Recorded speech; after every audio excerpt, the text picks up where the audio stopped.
been a lovely time. Wish you were here. Love, Paul.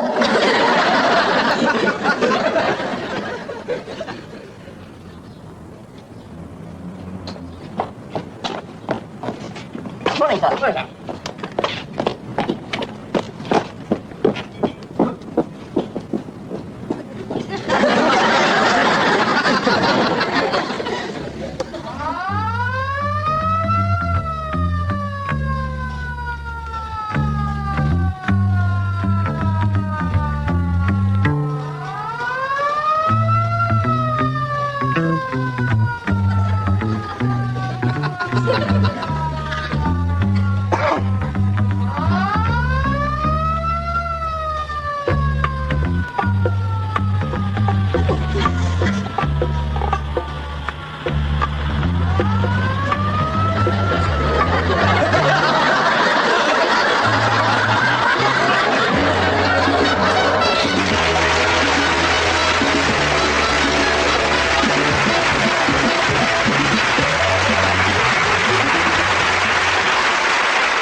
Thank you very much, and good evening, and welcome to the show.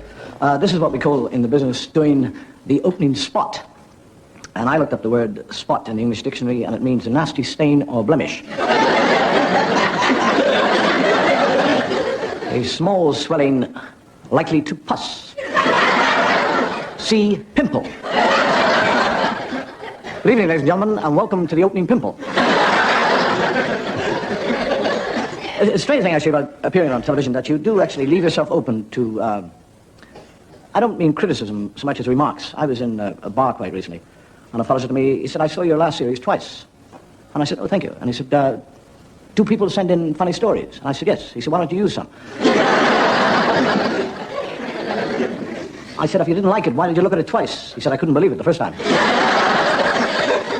Actually, we were down, for this series, we were down in Eastbourne, and there was a conversation which was overheard by two ladies in a hotel, and one said, have you ever seen the Dave Allen show?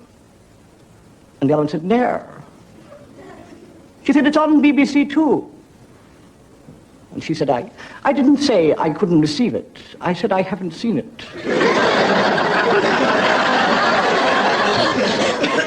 I love you when we fell in the bar one night. He said, I saw your show.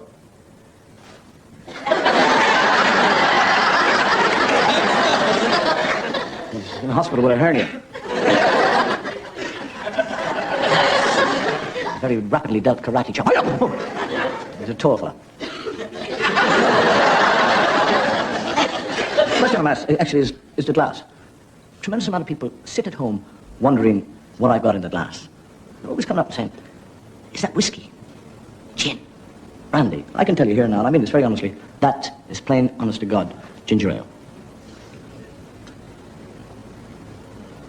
Another miracle.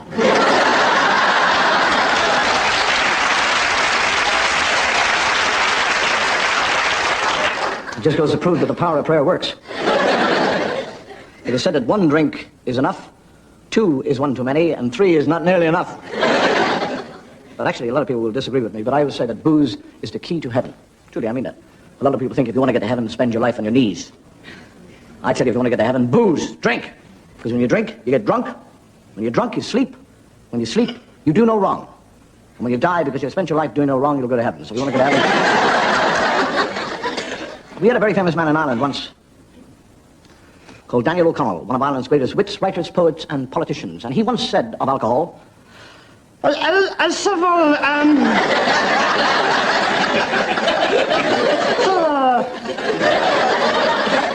was also said that 10% of all car accidents in this country are caused by people who drink. And if you look at that logically, it means that 90% are caused by people who don't drink. All I can say is, why don't those people keep off the roads and let us drunks drive and save it?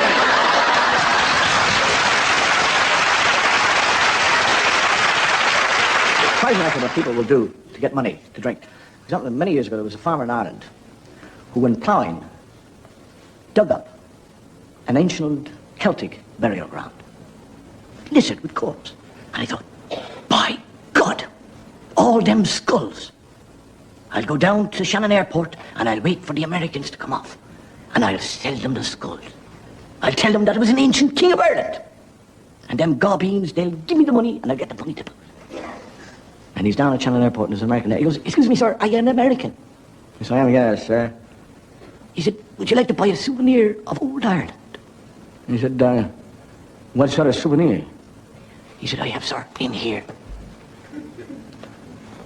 I have the skull of Brian Boru, the greatest king of all Ireland. The American says, who is Brian Boru? He said, Brian Boru was the fella that drove the Danes into the sea in 1014. And they cut off his head, and the head has been in our family for over 900 years. Do you want to buy it? He said, you really mean to tell me that is a legitimate head of a traditional Irish king? How much do you want for it? He said, I'll give it to you for a couple of quid.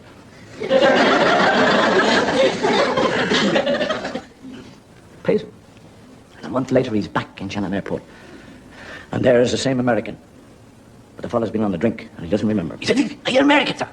He said, I am. He said, would you like to buy a souvenir from old Ireland? He said, what sort of souvenir? He said, I have here, sir, the skull of one of the greatest kings of all Ireland, Brian Boru. He said, what are you talking about? You sold me the skull of Brian Boru a couple of weeks ago for a couple of quid. And he said, that one's smaller than the one you sold me before. He said, ah, yes, but this was when he was a boy. There's a fellow on the microphone here I would hate to play poker with. You know, a thing we in the modern day are accused of is what we call a lack of consideration. And I wonder what consideration is. I suppose consideration is something we expect from other people which we don't give to them. But there are many different forms of consideration. For example, consideration as far as a woman is concerned is having her own way in all things. Consideration as far as a man is concerned to his mother-in-law is to stand up when she comes into the room, hold out the chair, push it in when she sits down, and not plug it in.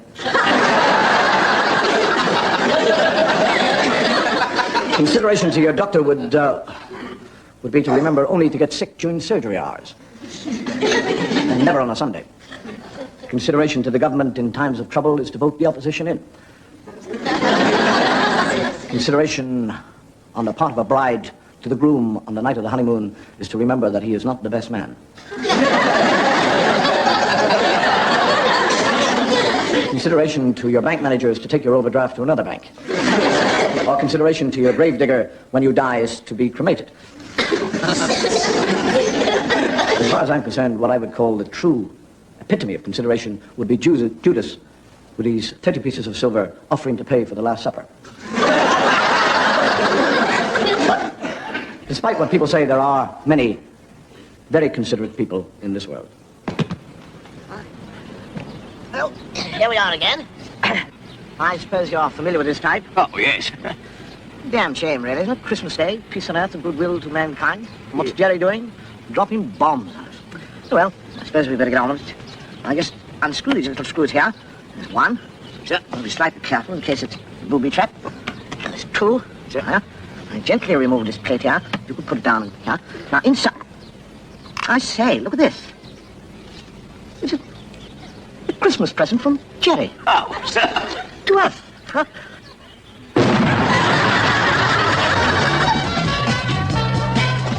You are allowed one last request. I would like a drag of your cigarette. Of course. Grazie.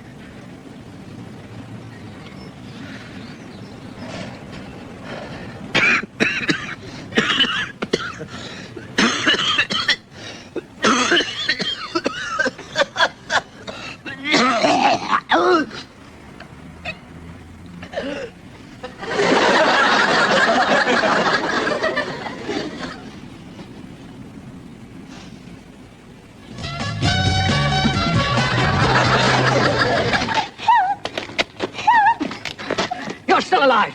Thank God. That means the 845 hasn't left yet.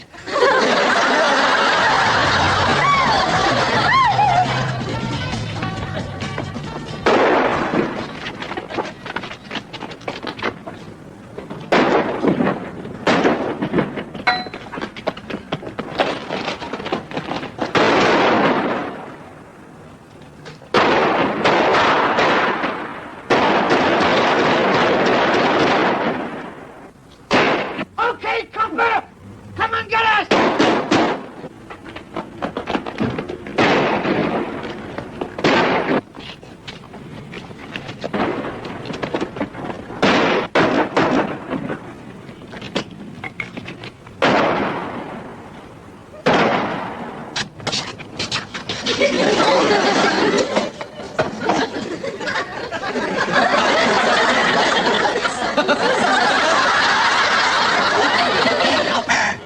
when you get yours.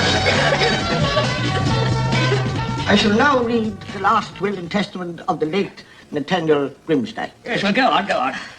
I, Nathaniel Grimsdyke, of Nuffield Court, Lexington Crescent, Essex, well, in the county of Essex, in the kingdom of Her Majesty... Oh, get on with it. Get on with it. Queen Victoria, being of sound mind, leave my entire fortune, consisting of not 1 million... No, you mean there's more? Not 2 million... 2 million. but 3 million pounds. 3 million pounds. I leave all of this to George... George, I'm George also. To George. To George Arthur. Yes, I'm Arthur too. To George Arthur. It's very unusual. To George Arthur.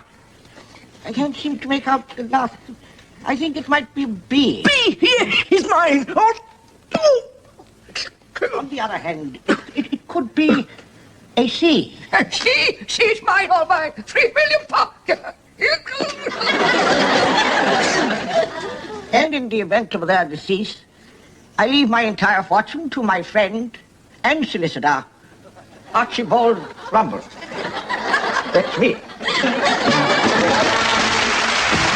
The paradox is that we live in what we call a very affluent society, and at the same time we have a tremendous unemployment problem. And why do we have an unemployment problem? Well, I suppose we have an unemployment problem because basically it is the ambition of every working man to cut his working week right down to a minimum, and therefore to give himself more leisure time. And he gets that more leisure time, and what does he do? He gets bored.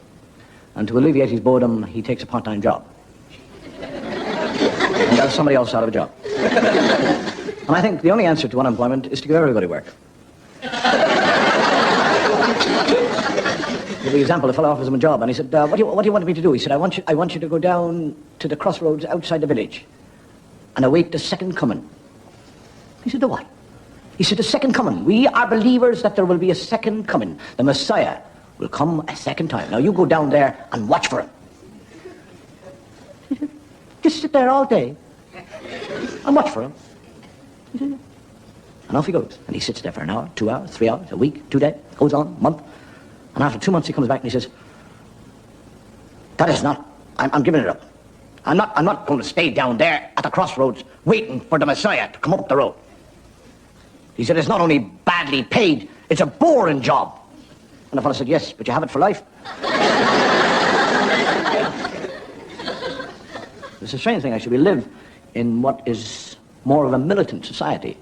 If we are not happy with what we can get by negotiation, we do tend to actually strike for things. And you get fellows struck. And a friend of his says, what did you strike for? He says, we struck for shorter hours. He said, did you get them? He said, I did. We're out of work. And what I would say, there are people actually who give more to a job than they take for it. For example, take a television news reporter who spends his life traveling to the world's trouble spots. And despite discomfort, hardship, not to mention personal danger, is prepared to give and take more from the job.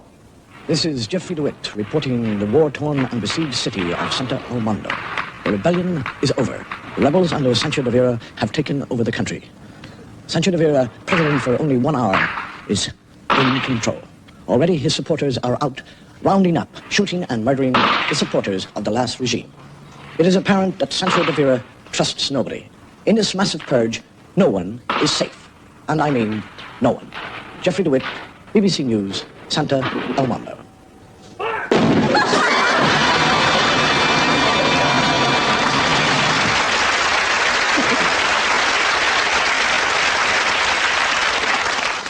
One way of ending the unemployment problem, I suppose. A fellow gets a job as a bus conductor on the bus. It's very crowded, and he's up the top of the bus, and he sees somebody coming down the stairs. And he sees he wants to get off. And he can't get down to ring the bell. So he's right beside the driver. So he goes on the window with a coin. And the driver puts his foot on the brakes and stops on 2 feet. People are all on top of one another, and they're all scrambling up. And he whips back the window, and he says, who did that?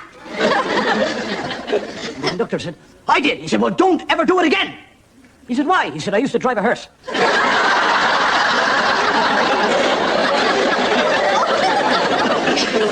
We live in what we call the age of automation. And people are very worried that the machine will take over for the man. But I don't believe it myself. I think a machine will always be what we call a machine, but a man is always an individual.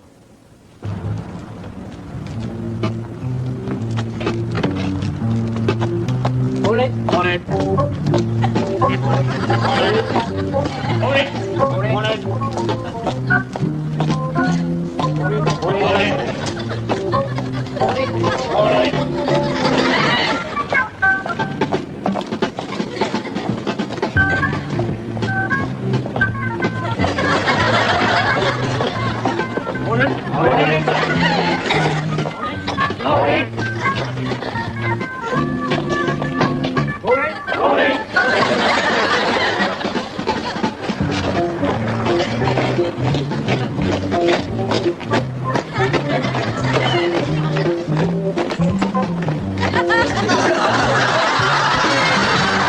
You know, I think we're all worried about, especially in this day and age, is that we're worried by what we call the pressure of living.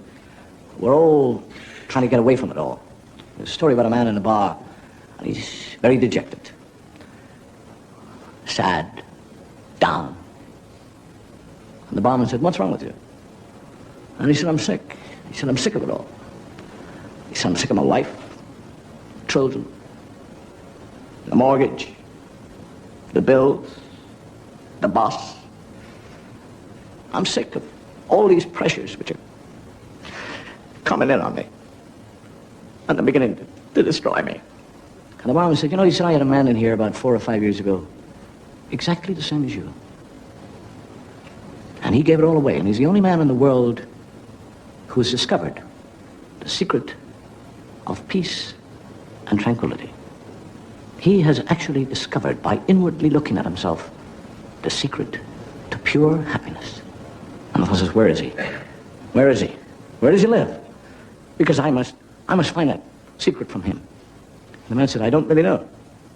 The last time I heard he was living in the Himalayas." And he said, "That's it. I will go to him and I will find out the secret of happiness and peace and tranquility."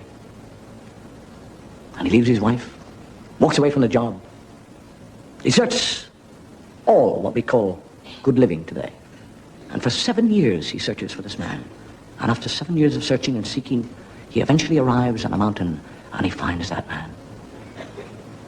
And this man has an aura of peace about him, of happiness.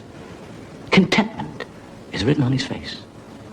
And he runs up to him and he says, "Are you the man who has discovered the secret of life? The secret of peace, tranquility, contentment?"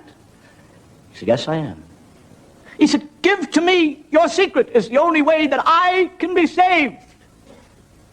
And he said, "The secret of peace and tranquility and contentment is never to argue, never to differ, never to try and impose your will on anybody else, to always be in agreement in everything."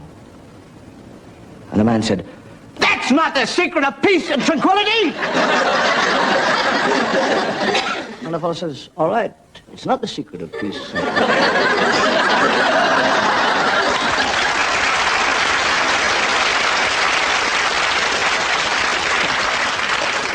Well, get back into your bottle, you bum. We're searching for escapism. But we have it, because the greatest way to escape from anything, and I mean this, is to read. Get yourself a nice big fire, with the flames flickering, a book, a large whiskey, and sit there and relax. You read a little, drink a little, warm your toes, read a little bit more, drink a little bit more, read a little bit more, drink a little bit more. Soak the book. Drink a little good old bone. And get yourself another book, because the one you got, you can't read the bloody line there. Play yourself in the book and just sit and relax. And dream yourself into another world. "No, no, my prince, you must learn to parry. I could have killed thee." No, Sir Griswold. My armor would have protected me. "My young prince, if you want to be as great a warrior as your father, the king, you must learn that all things have got a weakness. If I in battle could get you to raise your left arm, there is the most vulnerable point. You just remember that. Well, how's it all going, eh?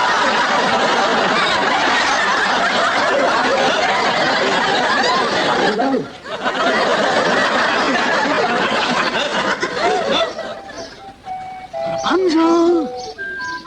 Rapunzel! It is I, your prince.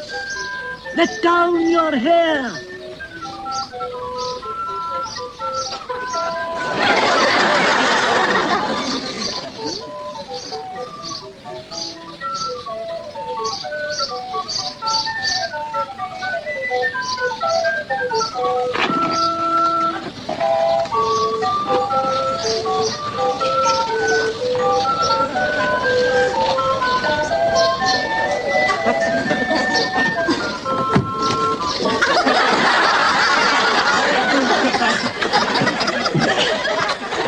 Next time, kindly pick a bigger window.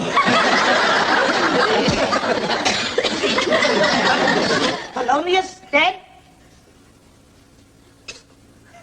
My darling Ophelia dead?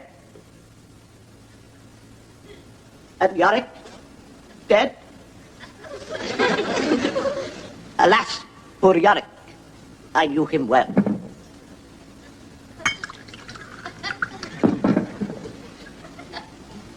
To be or not to be? But it is no better in the wind to succor the stones and arrows of our holy country. My dearest Queen, I am near to death. You have been a wonderful wife and mother. Take care of my son. Teach him to be honest and a worthy successor to my crown. And as for you, my love, weep not. I would not have thee sad. Nor would I have thee a widow. Thou art far too young and beautiful to spend your life in widowhood, mourning me. My dearest, I give to you the key to your chastity, Beth.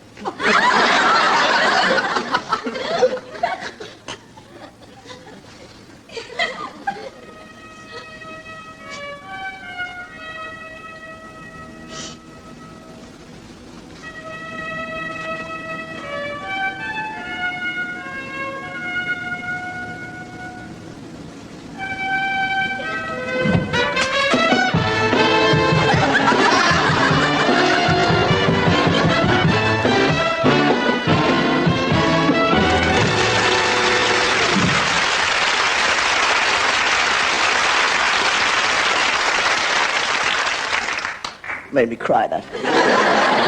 Bloody women, you're the same all over. Thank God.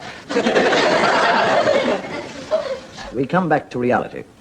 And the reality of this situation is that we have a number of items to show you, which we hope that you will laugh at. But if we look at it realistically, there is a chance that you might not laugh at them. But I'd like you to remember that the man who never laughs is a man who never laughs.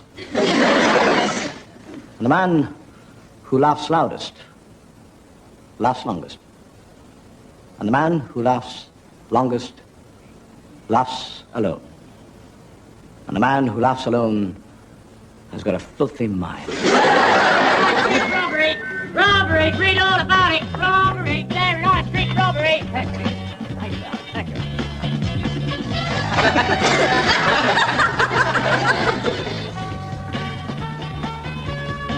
Robbery! There on the street robbery! Read all about You all right out there, darling? I'm fine. What's for dinner? Oh, That reminds me, how is your mother? she's fine. There's terrific excitement here as we come to the last stages of this international 400 yards freestyle. And it's the British boy in the lead, but only just. Oh, he's tiring, yes. And this could be trouble. The Finn is close behind. Well, I told you it was possible.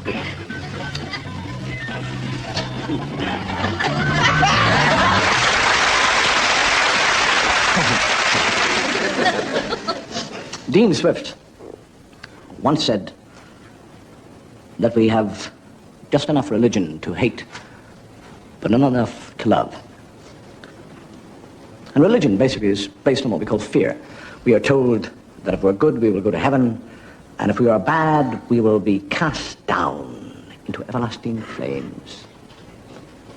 And you get the two gentlemen talking one time to the other. He said, "Do you believe in heaven and hell?" He said, "Certainly not. I'm an atheist, thank God." I personally believe there is a heaven for atheists. There's nobody there, but there's a heaven. You get in Ireland, actually, you get what we call the fire and brimstone preachers. And you get the fella in the pulpit, and he's saying, I will tell you about the great judgment day. Guess who that is? I will tell you on that day, the great book will be opened. And all your sins, whether mental or physical, will be on that book. And the Lord will banish the wicked. And there will be a great weeping and a gnashing of teeth. There's an old woman down the front. She says, I don't have any teeth. I said, teeth will be provided.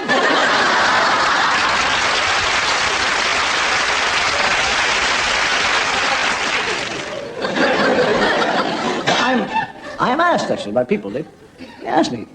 They say, do you get into trouble for telling religious gags on television? Do I get into trouble for telling religious? Of course I do! And we got some more trouble coming up.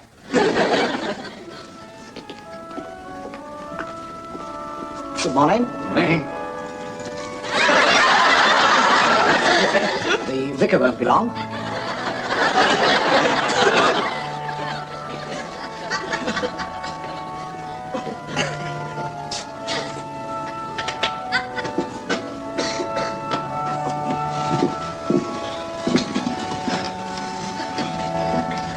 Are you ready, my son? Bless me, Father, for I have sinned greatly. Not only have I transgressed the laws of God, but also those of man. I have had unworthy thoughts and committed shameful deeds. I see that you have obviously sinned. For your penance, I would like you to pray on your knees for 1 hour. And when you have these thoughts again, please cancel them out.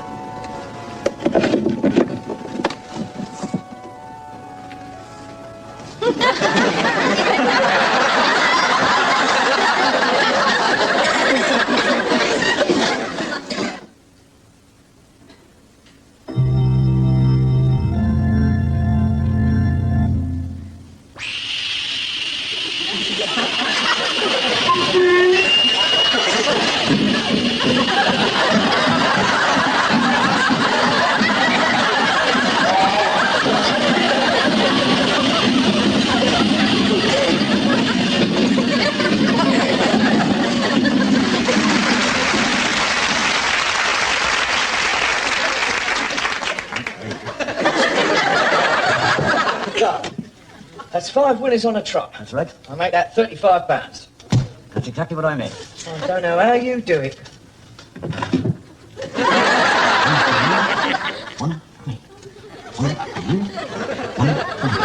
And so we say farewell to the dear departed.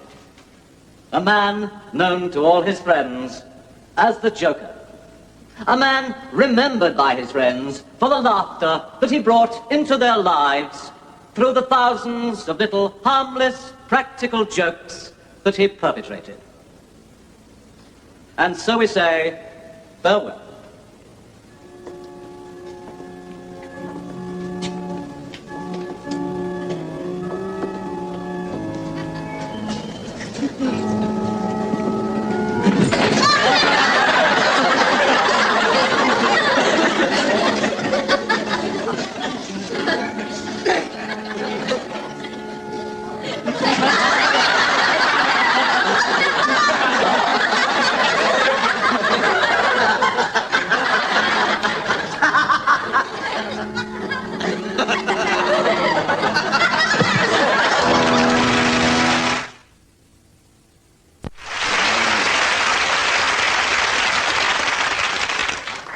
Just had a phone call from Rome. I'm out again. All Christian religion is what we call based on the Bible. Now, I don't know if you've ever read on the Bible, but the Bible begins with Adam and Eve, who had two sons, Cain and Abel, and Cain killed Abel, and therefore left Adam, Eve, and Cain. And they sired the human race. And if you look at it logically, it means that we are all born from an incestuous relationship. And the thing I do say about incest is that at least it's kept in the family.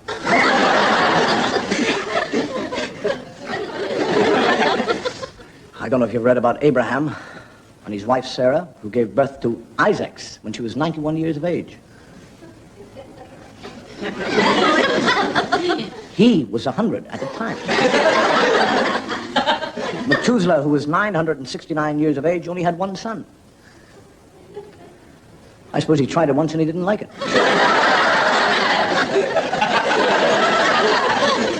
But actually, one of the great stories of the Bible is where God put his trust in one man, and that man was Noah and his family. What is it, Noah? I have just heard from God. There is to be a great flood. It is going to rain for 40 days and 40 nights. The whole earth will be covered in water. No. God has told me what to do. We shall be saved if we do what God told me. Gather round, because we must construct and you must...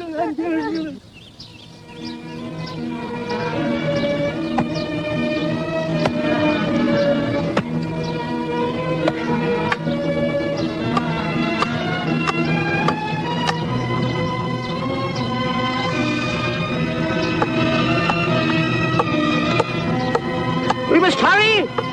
The rains are beginning!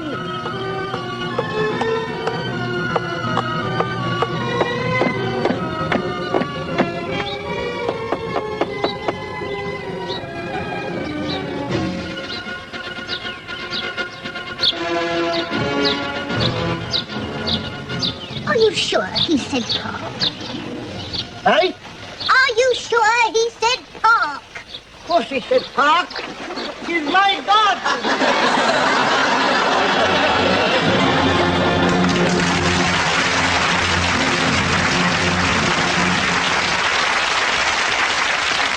There is no go from one beginning of the end of the world to another beginning of the end.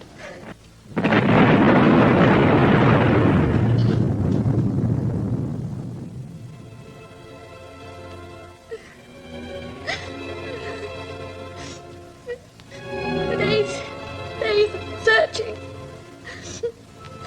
I'm the only one left on earth. A man!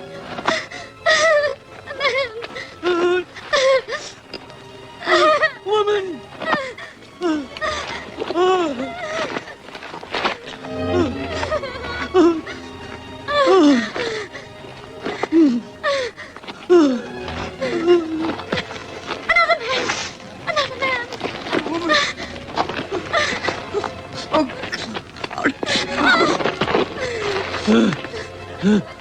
Mine!